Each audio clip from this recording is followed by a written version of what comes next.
یحیی علیه السلام شیطان نه تپوس کې ته خلک په څه طریقې سره دوکه کې په څه طریقې سره چې کوم دی نو ته دې ته وسوسه ورچې نو هغوی ما دا خلک درې ډلو کې تقسیم کړي شیطان په خپل بیان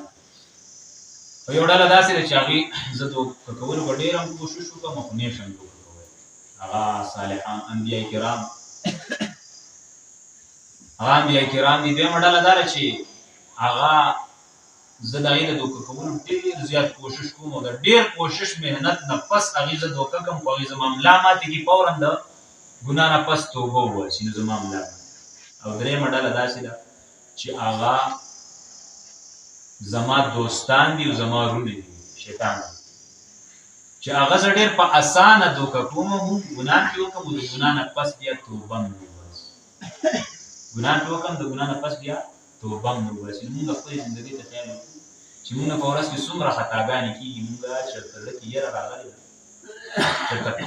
ملامته شوي چېرته په زړه کې دا خفګان راغلی چې ما نه مونځ قضا شو ما دا ګناه وکړله دا مې بد کار وکړو دا خیال راغلی مونږ په کومه ډله د شیطان دغه دوستان د شیطان دغه